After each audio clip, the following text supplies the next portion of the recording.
On a donc vu ensemble comment bien démarrer, quelles sont les erreurs graves à éviter. Maintenant, comment réaliser le cœur même du principe du marketing par email, à savoir entretenir la relation avec nos prospects. Une des premières questions que j'ai reçues, c'est comment faire en sorte que les gens lisent les mails qu'on leur envoie. D'accord? Et une question d'ailleurs que je vais récupérer ici, que je vais décaler. Une toute première question, c'est quel est le taux normal d'ouverture que tu observes sur une campagne de mailing? Supposons que quelqu'un s'est inscrit sur mon site, donc c'est ma propre base, je lui envoie un mail. À partir de quel niveau je devrais considérer que c'est normal, c'est un bon taux d'ouverture, ou en dessous, c'est pas terrible, je devrais optimiser mon marketing? Ben, nous, le chiffre qu'on voit actuellement, c'est 20% pour des bases là, qui ont une certaine âge. Nous, ce qu'on conseille aussi, c'est vraiment là, les mails qui ne sont pas ouverts depuis plus d'un an. Là, les gens devraient les enlever de leur banque de données. Euh, nous, ce qu'on fait, c'est souvent, on envoie des mails juste à ceux qui ont ouvert le mail ou cliqué sur le mail là, dans les derniers 4 mois. Ça nous fait des taux d'ouverture à 80%. Là. Ce qu'on conseille souvent, c'est de faire ça parce que Hotmail et Gmail et tout ça, ils donnent des points pour le nombre d'ouvertures, le nombre de clics et le nombre de personnes qui activent les images euh, divisé par le nombre total de votre liste. Ça fait que D'accord. l'important, c'est qu'il y ait assez de personnes qui lisent votre mail et qui cliquent. Ok, donc en gros, Mais dans une base de données, qui n'est pas nettoyée, là, 20%, c'est idéal, ok, c'est bon. mhm. Et puis une base de données qui passe en spam, habituellement, elle fait 3%. Ça fait que la différence entre une base qui passe dans le inbox est quand même assez grande. Hein. C'est de 3% à 20%.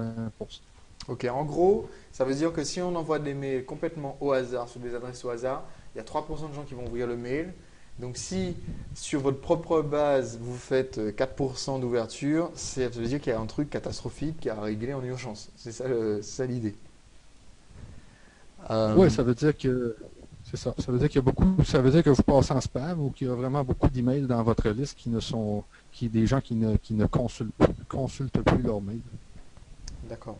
Un autre critère important qu'il faut connaître, c'est qu'il y a toujours une dilution des actifs, en fait, on va dire tout simplement, avec le volume. Autrement dit, quand vous démarrez, je l'ai vu hein, sur mes différentes activités, à chaque fois que je démarre un nouveau site, c'est pareil.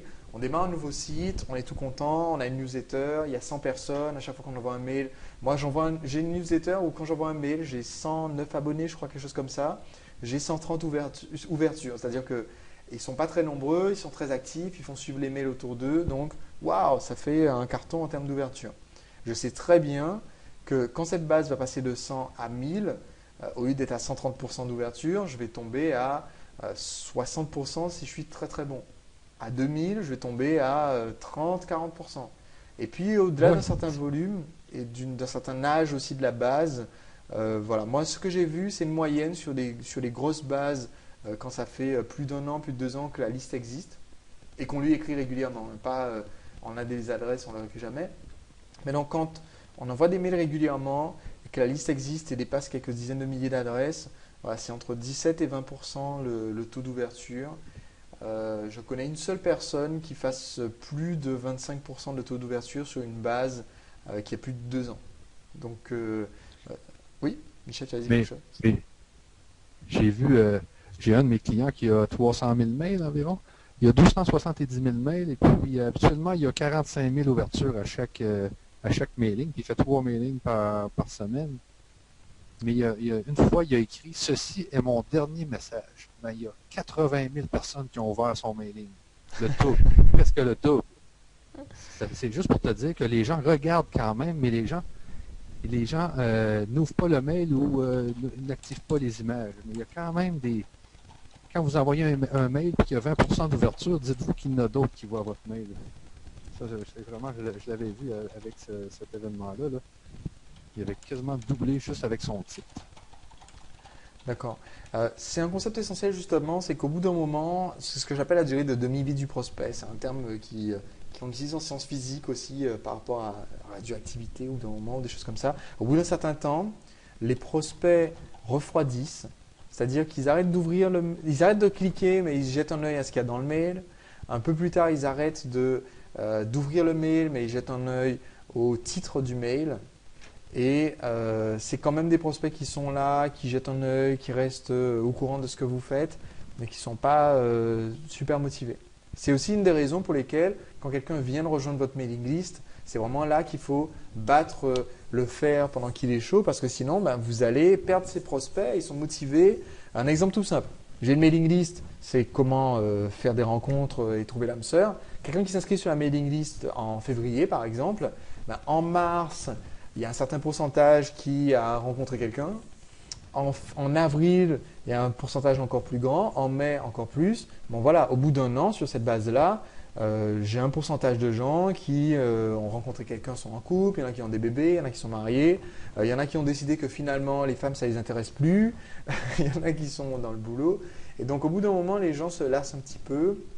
Donc c'est normal de voir un petit peu diminuer le volume d'ouverture. Par contre, c'est clair que si vous passez en dessous des 20%, il faut commencer un peu à tirer la sonnette d'alarme. Ça veut dire que ce que vous faites commence à lasser vraiment les gens qui sont inscrits sur la mailing list. Alors une question en parlant justement d'interagir avec les gens qui sont sur notre liste. Est-ce que tu as des recommandations par rapport au tutoiement ou au vouvoiement quand on échange avec nos prospects par mail? Ben, moi c'est vraiment quand on s'adresse aux gens comme si on était leur ami, là, des fois ça fonctionne, ça fait plus de clics, euh, puis des fois ça fonctionne. Puis dans ce temps-là, ben, il ne faut pas mettre de graphique et tout ça. Il faut oublier de faire un mailing en HTML. C'est vraiment comme si on écrivait de particulier à particulier. Et moi, je pense que c'est plus une technique de vente de tutoyer. Les gens se sentent mieux et puis sont plus enclins à acheter des produits. Euh, mais oui, je pense que c'est une technique de vente qui est quand même bonne. D'accord. De mon côté d'ailleurs, j'ai deux sites avec deux approches complètement différentes, puisque voilà, sur mon site où je m'adresse aux entrepreneurs, c'est le vouvoiement systématique, alors que sur les sites avec les conseils de séduction, j'ai adopté le tutoiement parce qu'au début, j'ai sondé ma base quand j'atteins les quelques mille et quelques prospects, j'ai sondé et les gens m'ont dit à plus de 80%, voilà, je veux du tutoiement, donc je tutoie toujours sur cette base. Par contre, il faut aussi savoir que quand vous tutoyez ou quand vous vous voyez, vous n'allez pas attirer le même public aussi au bout d'un moment. C'est-à-dire que rien que le fait de passer au tutoiement dans les mails, ça va aussi avoir tendance à attirer des gens qui n'ont pas le même état d'esprit, quelquefois aussi des gens qui sont plus jeunes qu'avec un vouvoiement. Et un autre point essentiel, autant vous pouvez tutoyer dans les mails, c'est une question d'approche, autant je vous déconseille vivement de tutoyer sur les pages web si vous ne vous adressez pas à une cible des 15-18 ans. Si vous vous adressez à des adultes et que vous tutoyez sur votre page web, par exemple votre page de confirmation, si vous dites c'est bien, tu es maintenant inscrit à la newsletter, ça fait vraiment une impression que vous paternalisez, vous parlez à un ado. Et autant ça passe dans un mail, parce qu'un mail, on sait que vous me l'avez écrit personnellement, n'est-ce pas, hein, c'est écrit, vous pouvez même insérer prénom, bonjour prénom. Donc, je sais que c'est personnel le mail. Sur votre site web, tout le monde sait que c'est pas personnel et donc le tutoiement ne passe pas, mais alors pas du tout. Parlons maintenant justement de cette fameuse séquence de mail. Je donne quelques conseils aux entrepreneurs qui suivent ma formation par rapport à la séquence de mail. Je voulais savoir si tu avais des conseils sur quelques lignes à suivre par rapport à l'espacement des messages. Mettons quelqu'un s'inscrit sur ma mailing list le lundi. Qu'est-ce que toi tu recommandes? Est-ce que tu attends une semaine avant de lui envoyer un message? Est-ce que tu dis de lui écrire tout de suite? Qu'est-ce que tu donnerais comme conseil là-dessus? Ben, nous, ce qu'on conseille, c'est vraiment un mail le premier jour, ensuite un mail le deuxième jour et un mail le troisième jour. Ensuite, on espace d'un jour. Donc, au cinquième, au septième. Mais il faut vraiment là, envoyer des mails dans le temps que les gens sont chauds. Parce que si on attend trop longtemps, là, ils vont se désintéresser assez vite ou ils vont regarder ailleurs. Là. Ça fait que il faut quand même envoyer des mails au moins un par jour au début. Ok. Puis ensuite, 1 ou 2 jours. Ouais. Voilà, donc le but c'est vraiment battre le fer pendant qu'il est chaud, motiver le prospect à aller voir votre vidéo, votre PDF, votre offre commerciale sur le site pendant qu'il est fort. Battre le fer pendant qu'il est chaud, pardon. Motiver le prospect au début et ensuite, puis ne pas surcharger. C'est-à-dire, bon voilà, ça fait 3 jours qu'on lui envoie un mail tous les jours, on peut le laisser souffler une journée avant de lui envoyer un nouveau mail le vendredi. C'est ça. Ok. Voilà, moi ce que je recommande d'ailleurs, même dans les mails du début, il y a certains objectifs à atteindre. Moi je dirais dans les tout premiers mails, maintenant mon objectif c'est vraiment de ramener le prospect à nouveau sur le site, sur la page que je veux qu'il voit. Souvent ça va être la page avec l'offre commerciale. Et au bout d'un moment, suggérer des actions qui vont être utiles pour la suite, comme on a parlé tout à l'heure de faire le prospect afficher les images, faire le prospect nous répondre par mail. Tu disais tout à l'heure que c'était important. Si on fait les gens nous répondre par mail, par exemple on leur pose une question, ça fait qu'automatiquement on est dans leur carnet d'adresse. Ça fait qu'automatiquement aux yeux de Gmail par exemple, s'ils nous répondent, c'est que ça doit être intéressant ce qu'on leur a envoyé. C'est ça, hein, c'est un point positif. Oui. Exact. Voilà, donc dans la suite de la séquence, demander des actions en fait. Donc vous répondre, afficher les images pour vous, etc.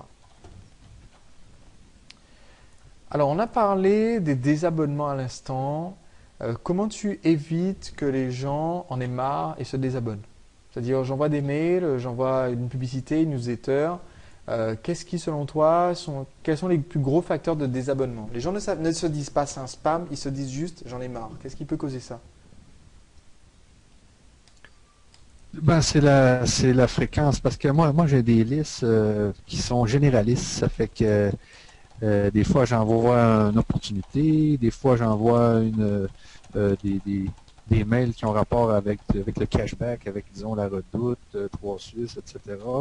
Puis un autre mail va avoir rapport à un autre sujet. Ça fait que quand il y a trop de sujets, là, il y a certaines gens qui ne se voient pas dans tel sujet, donc ils se désabonnent. Ça fait qu'il faut vraiment que vos listes soient spécialisées. L'important, c'est d'avoir une liste spécialisée. On a des spécialisés, les gens se désabonnent beaucoup moins.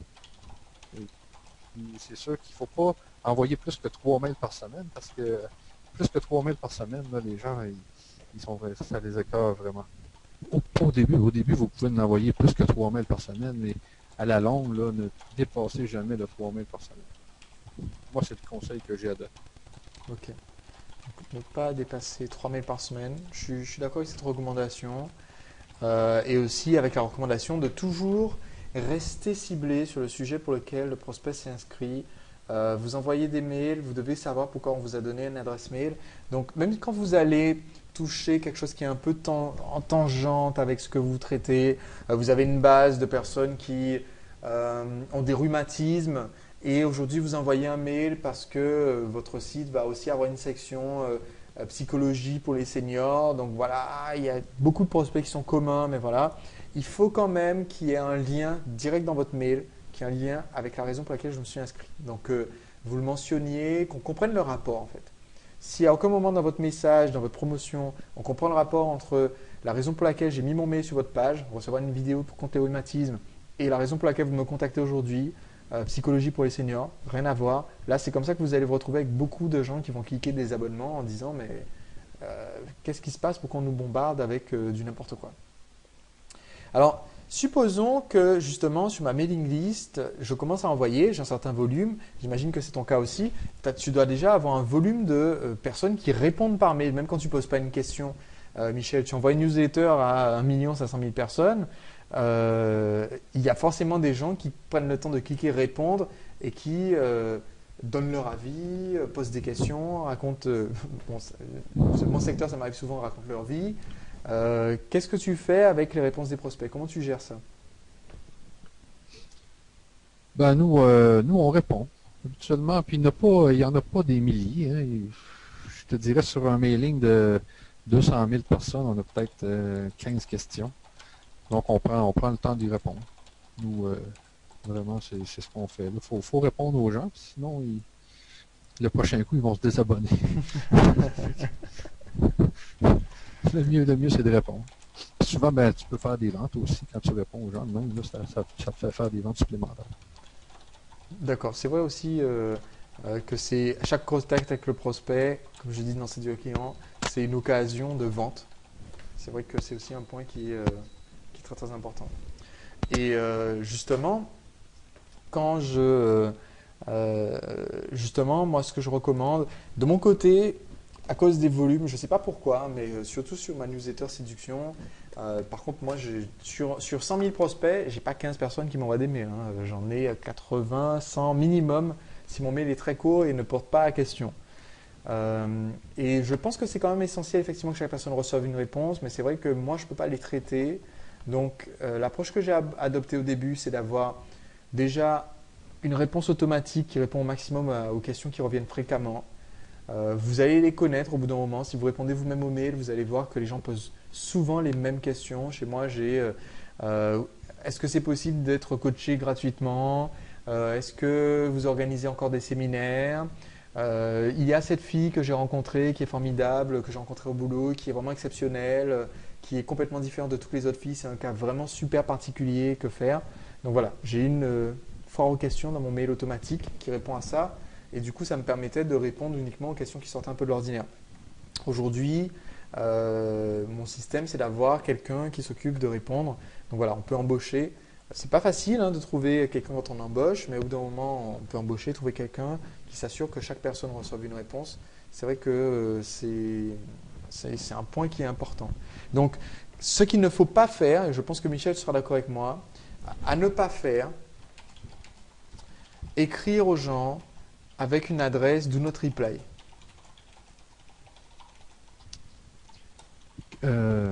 Exact. Ou ne pas répondre. Les adresses comme ça, ou quand on va envoyer un message, on va tomber sur une erreur, cette adresse n'est pas attribuée, etc. C'est vraiment quelque chose que je déconseille. Premièrement, ben, le prospect, ça va un peu le mettre de mauvaise humeur de tomber sur cette adresse n'existe pas quand il vous répond. Ça ne fait pas très sérieux, surtout pour une entreprise, de ne pas avoir de. Ben, c'est comme si on vous envoie un courrier et qu'en fait le courrier revient à adresse non attribuée. Et en même temps, je ne sais pas s'il y a des conséquences directes sur le taux de résultats quand on envoie les mails. Mais il y a des conséquences directes sur l'ambiance que ça met sur votre mailing list, quoi.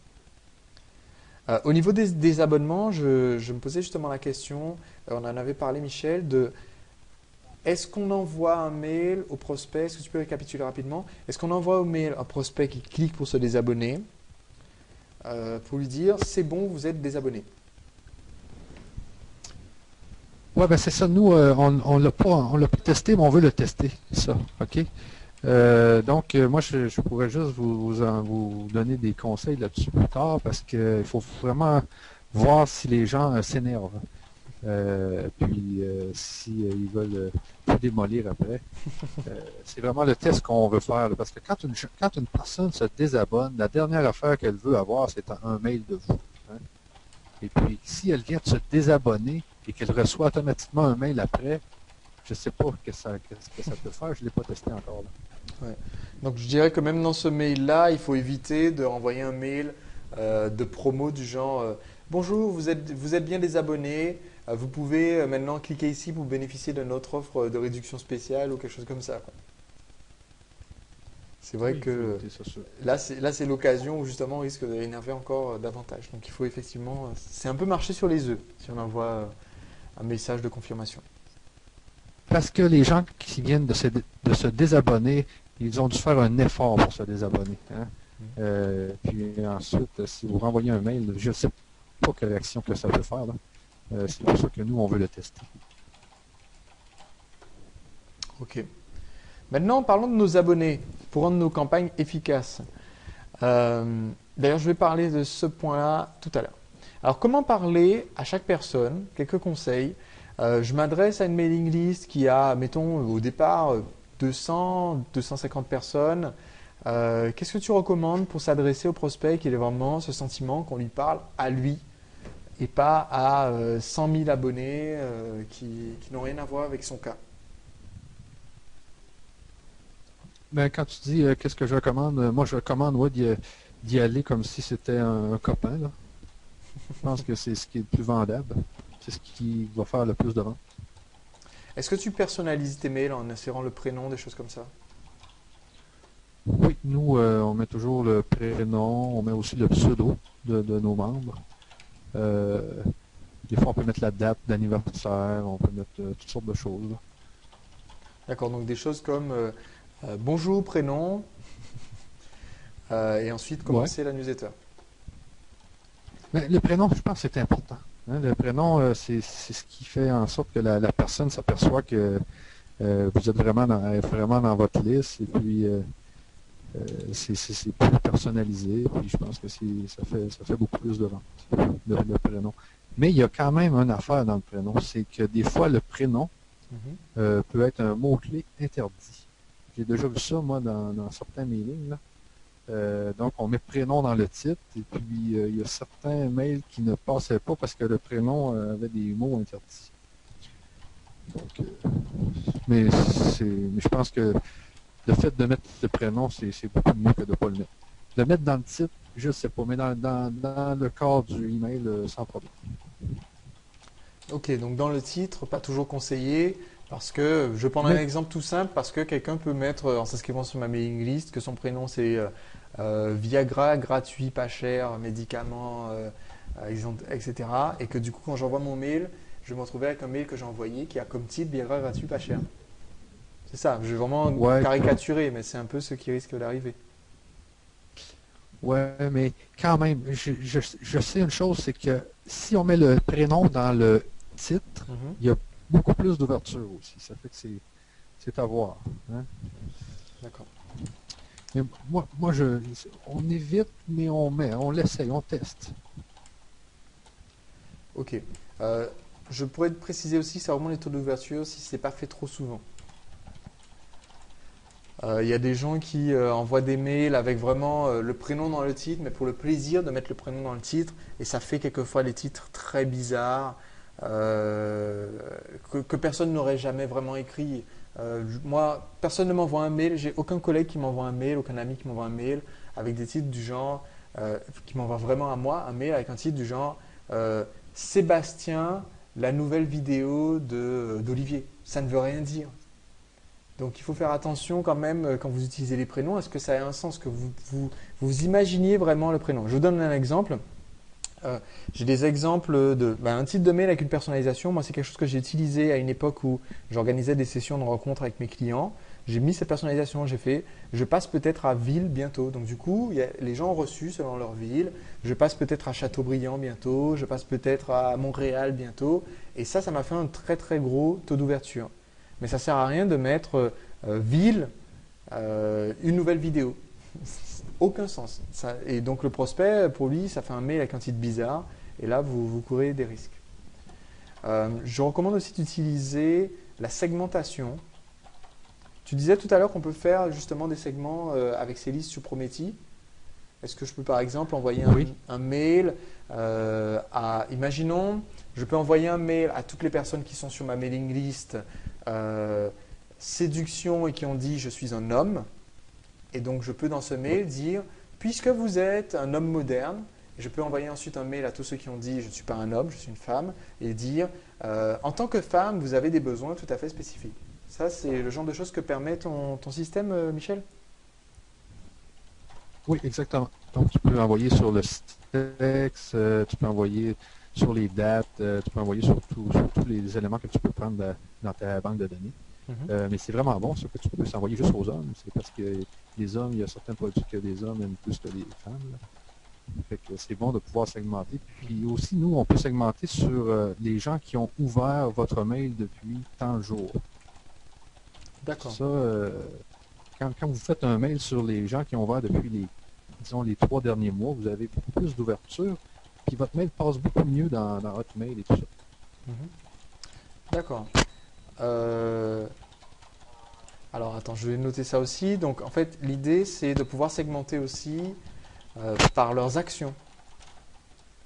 C'est ça. Puis aussi, nous, les gens on peut envoyer des mails selon ce que les gens ont acheté. Ça veut dire que moi, je peux dire demain, J'envoie des mails juste aux gens qui ont acheté chez la Redoute depuis les 3 derniers mois. D'accord, donc par les actions, ça va être, par exemple, ils n'ont pas cliqué sur le lien, ils n'ont pas vu le mail, peut-être n'avez pas vu, voilà, peut-être n'avez-vous pas vu mon mail, ce mail de jeudi dernier, voilà. Ou alors carrément, selon notre dossier, vous possédez produit et nous avons quelque chose de spécial pour vous aujourd'hui. Quelque chose comme ça. Ok, c'est pas mal comme fonctionnalité. C'est vraiment une fonctionnalité qui est efficace. Et pour vous donner un exemple, j'ai eu à mes tout débuts, c'était dans un de mes tout premiers séminaires, quelqu'un qui est venu me voir en disant, bon voilà, au début je ne voulais pas m'inscrire, mais je me suis inscrit parce que vous m'avez appelé par mon prénom dans vos messages.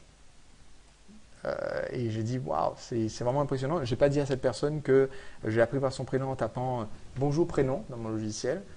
Mais c'est vrai que sur certains prospects, c'est pas tout le monde qui est au courant que la technologie permet d'insérer automatiquement prénom, âge, ville, etc. Et c'est vrai que ça rend aussi le mail, même pour ceux qui savent que vous le faites, ça rend aussi le mail plus agréable à lire parce que les gens aiment bien voir leur prénom en fait. Ils aiment bien voir leur nom. Ils ont l'habitude que leurs amis les appellent par leur nom. Et donc, pour peu que vous ayez justement ce contact un peu personnel avec les prospects, vous allez clairement augmenter l'efficacité de votre marketing par email.